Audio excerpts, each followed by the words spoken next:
Guys, आज हम बात करने वाले हैं लुकिज्म के चैप्टर नंबर 575 के बारे में। पिछले चैप्टर में हमने देखा था कैसे डेनियल और पेचेंदो एक दूसरे के सामने आ चुके होते हैं और इन लोग के पंगे चालू होने वाले होते हैं।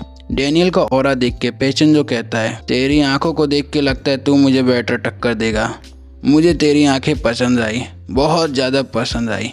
एक छोटे से देश में इतने सारे जेम्स कैसे हो सकते हैं? क्या मैं उन्हें ले सकता हूँ? मुझे तेरी आंखें चाहिए। ये बोलते हुए पेचेंदो डेनियल के ऊपर अटैक कर देता है, लेकिन पेचेंदो का अटैक फेल हो जाता है। डेनियल अपने हाथों से उसके हाथों को हटा देता है और एक हाथ उसका पकड़ के उसको उल्टा ऐसे फेंकता है जैसे घर वाले तुमको फेंक देते। डेनियल स्टाइल मारते हुए युवोला को कहता है, मैं ठीक हूँ, तुम्हें घायल लोग की मदद करनी चाहिए। लेकिन युवोला ने तो कुछ पूछा ही नहीं था कि तू ठीक है या नहीं है। फालतू में स्टाइल दिखा रहा है भाई बंदा ये। खैर छोड़ो, स्टोरी पर वापस आते हैं। ये बोला अभी भी हैरान होकर डेनियल को देख रही होती है। डेनियल कहता है, मैं किसी तरह सब संभाल लूँगा। मुझे नहीं पता ये काम करेगा या नहीं करेगा, पर मिस युवोला, मैं तुम्हारे फादर का बदला लूँगा। ये सुन के युवोला के चेहरे पे हल्का सा स्माइल आ जाता है, बाल हवा में उड़ते हैं, एकदम बॉलीवुड वाला सीन चालू होता है। फिर हम युवोला के फादर का पास देखते हैं। उस फ्लैशबैक में हम देखते हैं युवोला के फादर योगोंगा के सामने जंगनान और योजोसियोल बैठे हुए होते हैं। योगेंगा अपनी बेटी से कहता है, यो बोला ध्यान से देखो, इन जैसे लोगों को बिना परमिशन की चीज़ लेने की आदत है और हम इन्हें कहते हैं चोर। एक्चुअली जंगनान और यूजियोन उसके कार के सामान चुरा रहे होते। जंगनान कहता है, ये बड़हू कौन है? मुझे लगा ये सो रहा है।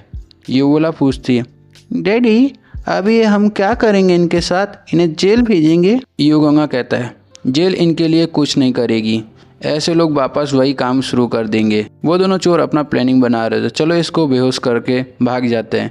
लेकिन योगोंगा सब सुन लेता है और कहता है, इन लोगों को सुधारने के लिए एक ही तरीका है, इन्हें कुत्तों की तरह काम कराओ। जब तक कराओ तब तक ये मर नहीं जाते। योगोला पूछती है, डैडी मारो मतलब प्यास है ना? योगोंगा कहता है, तुम दोनों वही मोटरसाइकिल हंटर हो जिसकी फैमिली ने तुम्हें छोड़ दिया। तुम क्राइम करना लगे क्योंकि तुम्हें प्यार नहीं मिला, लेकिन आज से तुम्हें दो बड़े भाई मिल गए। प्रेजेंट में जंगनान और यूजोसियोन की फाइट चल रही होती है। जंगनान किक मारते हुए कहता है, पहले मुझे उस आदमी की प्यार वाली बातें बकवास लगती थी, लेकिन वो झूठ नहीं बोल रहा था।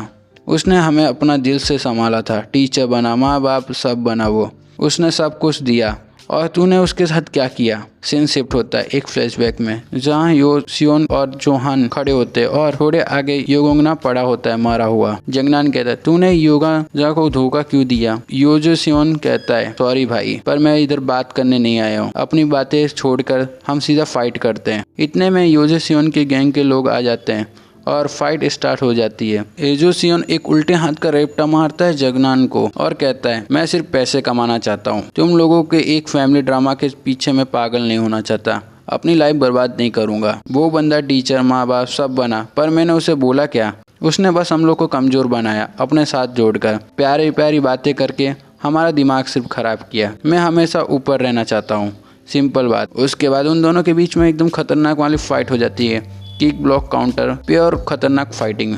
फिर यूजोसियोन कहता है, मैं उस कार प्लेस में इसलिए था क्योंकि मेरे पास कहीं जाने की जगह नहीं थी। जंगनान भी एक और किक मारते हुए दोनों एक दूसरे को स्टाइल में फाइट कर रहे होते हैं, लेकिन यूजोसियोन फाइनली एक पावरफुल अटैक करता है और कहता है, अब मैं तेरी ओवरटर्निंग वाइट टेक्निक से यूज़ करूँगा। जंगनान गिरता है पर उसके अंदर गुस्सा भरा हो जाता है। वो कहता है, तेरी अंदर अब कोई उम्मीद नहीं रही, पर मैं तुझे सुला दूंगा। यूजोसियोन अटैक करता है, लेकिन जंगनान अचानक से उसके मुंह पर एक सॉलिड तक किक लगाता है। अब जंगनान पहले से अलग लग रहा है, ज़्यादा सीरियस एंड फोकस। फिर हमारा सीन शिफ्ट होता है मैनेजर किम और टॉमली की बातों में। मैनेजर किम के हाथ में एक पेपर होता है। मैनेजर किम कहते हैं, नेक्स्ट जॉब हमारा एंचोल की स्पीड के तरफ से आया है, हम उसके साथ मिलकर डार्क सोसाइटी को फाइट करनी चाहिए।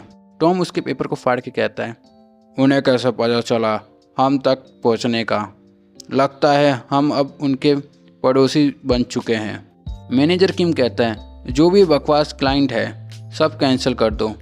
एंचोल के इंटरनल वॉर चल रही है और जीतेगा वही जिसके अंदर की आग ज़्यादा होगी। टॉमली कहता है, बदला इंसान को स्ट्रांग बनाता है।